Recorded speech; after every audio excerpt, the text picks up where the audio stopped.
നമസ്കാരം. പ്രധാന വാർത്തകൾ.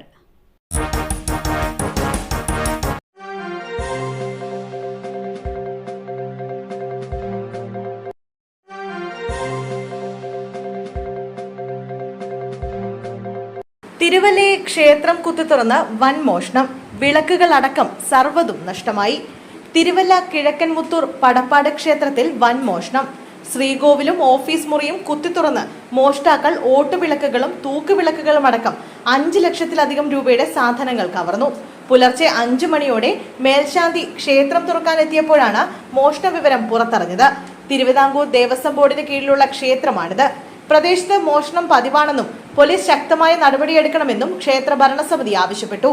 ഡോഗ് സ്ക്വാഡും വിരലടയാള വിദഗ്ധരും സ്ഥലത്ത് പരിശോധന നടത്തി. സംഭവത്തിൽ പോലീസ് വിശദമായ അന്വേഷണം തുടങ്ങി. പ്രദേശത്ത് CCTV ദൃശ്യങ്ങൾ പോലീസ് ശേഖരിച്ചു.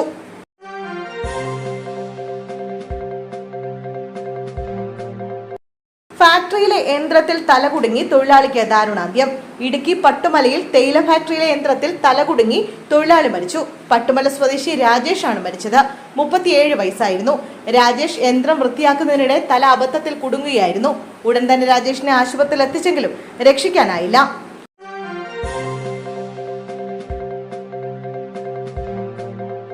കേരളയിലിന് ISO സർട്ടിഫിക്കേഷൻ ലഭിച്ചു. കേരള റെയിൽ ഡെവലപ്മെന്റ് കോർപ്പറേഷൻ ലിമിറ്റഡിന് ഇന്റർനാഷണൽ ഓർഗനൈസേഷൻ ഫോർ സ്റ്റാൻഡർഡൈസേഷന്റെ സർട്ടിഫിക്കേഷൻ ലഭിച്ചു. സോഷ്യൽ മീഡിയയിലൂടെ കേരളയിൽ തന്നെയാണ് ഇക്കാര്യം അറിയിച്ചത്. ഗുണനിലവാര സർട്ടിഫിക്കേഷനാണ് ISO. സംസ്ഥാന സർക്കാരിന്റെയും ഇന്ത്യൻ റെയിൽവേ മന്ത്രാലയത്തിന്റെയും സംയുക്ത സംരംഭമാണ് കേരളയിൽ.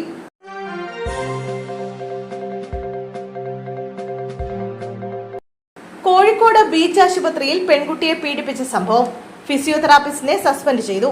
കോഴിക്കോട് ബീച്ച് ആശുപത്രിയിൽ പെൺകുട്ടിയെ പീഡിപ്പിച്ചെന്ന പരാതിയിൽ ആരോപണ വിധേയനായ ഫിസിയോതെറാപ്പിസ്റ്റ് B. മഹേന്ദ്രൻ നായരെ അന്വേഷണ വിധേയമായി സസ്പെൻഡ് ചെയ്തു.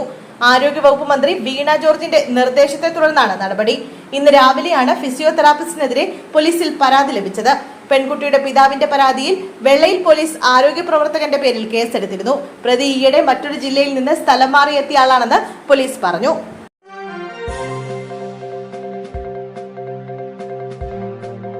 കൃഷ്ണതേജയ്ക്ക് പകരക്കാരനായി തൃശൂരിന് മലയാളി കളക്ടർ. തൃശൂർ ജില്ലയുടെ പുതിയ കളക്ടറായി അർജുൻ പാണ്ഡ്യൻ ചുമതലയേറ്റു. ഇടുക്കി സ്വദേശിയായ അർജുൻ പാണ്ഡ്യൻ 2017 ബാച്ചിലെ കേരള കേഡർ IAS ഉദ്യോഗസ്ഥനാണ്. ജില്ലയുടെ സമഗ്ര വികസനത്തിനായി നല്ല രീതിയിലുള്ള ഇടപെടൽ ഉണ്ടാവുമെന്ന് ചുമതലയേറ്റ അർജുൻ പാണ്ഡ്യൻ പറഞ്ഞു. ജനങ്ങൾക്ക് സേവനങ്ങൾ കൃത്യമായി ലഭ്യമാകുന്നതിനുള്ള സുതാര്യമായ ജില്ലാ സംവിധാനം ആയിരിക്കും. മഴയുടെ സാഹചര്യത്തിൽ എല്ലാ താലൂക്കുകളിലും ജില്ലാ കളക്ടറേറ്റിലും കൺട്രോൾ റൂം പ്രവർത്തിക്കുന്നുണ്ടെന്നും അർജുൻ പാണ്ഡ്യൻ പറഞ്ഞു. കൃഷ്ണതേജ ഡെപ്യൂട്ടേഷനിൽ ആന്ധ്ര കേഡറിലേക്ക് പോയതോടെയാണ് തൃശൂരിൽ പുതിയ കളക്ടറെ നിയമിച്ചുകൊണ്ട് സംസ്ഥാന സർക്കാർ ഉത്തരവിറക്കിയത്.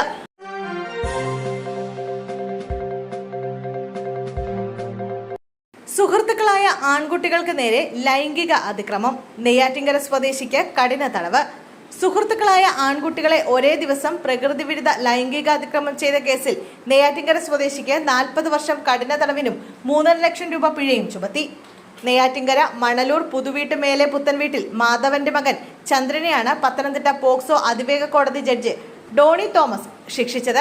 പിഴ ഒടുക്കാതിരുന്നാൽ അധിക കഠിന തടവും ശിക്ഷ വിധിച്ചു. പ്രതി മലയാലപ്പുഴ മുക്കുഴിയിൽ ഇന്ദ്രൻസ് എന്ന പേരിൽ നടത്തിവന്നിരുന്ന ബാർബർ ഷോപ്പിൽ വെച്ചാണ് കേസിനാസ്പദമായ സംഭവങ്ങൾ നടന്നത്. 2023 കാലയളവിലെ സ്കൂൾ വെക്കേഷൻ സമയത്ത് സുഹൃത്തുക്കളായ 2 ആൺകുട്ടികൾ മുടിവെട്ടുന്നതിനായി പ്രതിയുടെ കടയിലെത്തുകയും പ്രതി ഓരോരുത്തരെയെ കുട്ടികളെ അടുത്തിരുത്തി ഭീഷണിപ്പെടുത്തി പ്രകൃതി വിരുദ്ധ ലൈംഗിക പീഡനത്തിന് ഇരയാക്കുകയുമായിരുന്നു. കുട്ടികൾ രക്ഷിതാക്കളെ ഭയന്ന് വിവരം അന്ന് പറഞ്ഞിരുന്നില്ല. പിന്നീട് സ്കൂൾ തുറന്ന വേളയിൽ സഹപാഠികളോട് പങ്കുവയ്ക്കുകയും അവർ സ്കൂൾ അധികൃതരെ വിവരം ധരിപ്പിക്കുകയും തുടർന്ന് മലയാലപ്പുഴ പോലീസിൽ വിവരം അറിയിക്കുകയുമായിരുന്നു.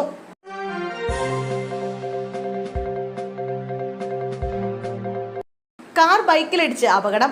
നഴ്സിംഗ് വിദ്യാർത്ഥി അടക്കം 2 മലയാളികൾക്ക് ദാരുണാന്ത്യം. തമിഴ്നാട് ധർമ്മപുരിയിലുണ്ടായ വാഹനാപകടത്തിൽ മലപ്പുറം സ്വദേശികളായ 2 യുവാക്കൾ മരിച്ചു. തിരൂർ സ്വദേശിയും നഴ്സിംഗ് വിദ്യാർത്ഥിയുമായ മുഹമ്മദ് നംഷിദ്, പെരിന്തൽമണ്ണ രാമപുരം സ്വദേശികളായ മുഹമ്മദ് ബിൻഷാദ് എന്നിവരാണ് മരിച്ചത്. ഇവർ ബംഗളൂരുവിൽ നിന്ന് ബൈക്കിൽ നാട്ടിലേക്ക് വരുന്നതിനിടെയാണ് അപകടമുണ്ടായത്. അമിത വേഗതയിലെത്തിയ കാർ ബൈക്കിൽ ഇടിക്കുകയായിരുന്നു. ബംഗളൂരുവിലെ ആചാര്യ നഴ്സിംഗ് കോളേജിലെ വിദ്യാർത്ഥിയാണ് നംഷിദ്. ഇതേ കോളേജിൽ ജോലി ചെയ്തിരുന്ന നഴ്സാണ് ബിൻഷാദ്.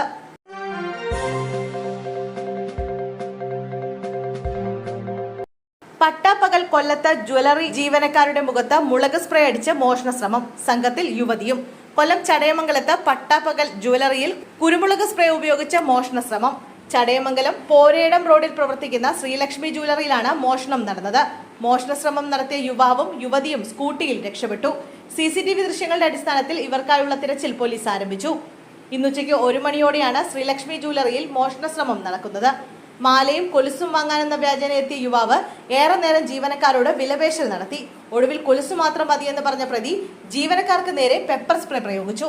ഇത് തടയാനെത്തിയ കടയുടമയ്ക്ക് നേരെയും പ്രതി ആക്രമണം നടത്തി. സംഭവം കണ്ട് കൂടുതൽ പേർ കടയിലേക്ക് എത്തിയതോടെ പുറത്ത് സ്കൂട്ടിയുമായി നിൽക്കുകയായിരുന്ന യുവതിക്കൊപ്പം കയറി പ്രതി രക്ഷപ്പെടുകയായിരുന്നു.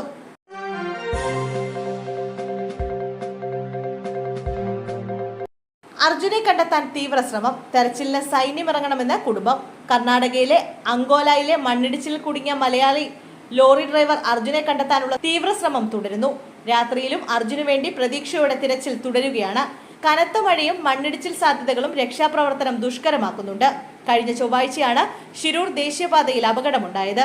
അർജുന്റെ ലോറി മണ്ണിനടിയിൽ കുടുങ്ങിയെന്ന സംശയത്തിലാണ് ദൗത്യസംഘം. മണ്ണിനടിയിൽ ലോറിയുണ്ടോ എന്നറിയാൻ മെറ്റൽ ഡിറ്റക്ടർ ഉപയോഗിച്ചാണ് പരിശോധന നടത്തുന്നത്. ഇതിനടക്കം 5 വാഹനങ്ങളിലായി 10 പേർ മണ്ണിനടിയിൽ തന്നെ കുടുങ്ങി കിടക്കുന്നുണ്ടെന്നാണ് നിഗമനം. അതേസമയം സൈന്യം കൂടി ഇറങ്ങി തിരച്ചിൽ നടത്തിയാലേ രക്ഷാദൌത്യം പൂർണ്ണമാകൂവെന്ന് അർജുന്റെ ഭാര്യ സഹോദരൻ പറഞ്ഞു. കൂടുതൽ സംവിധാനങ്ങളോടെ തിരച്ചിൽ ഊർജിതമാക്കണമെന്നും കുടുംബം ആവശ്യപ്പെട്ടു.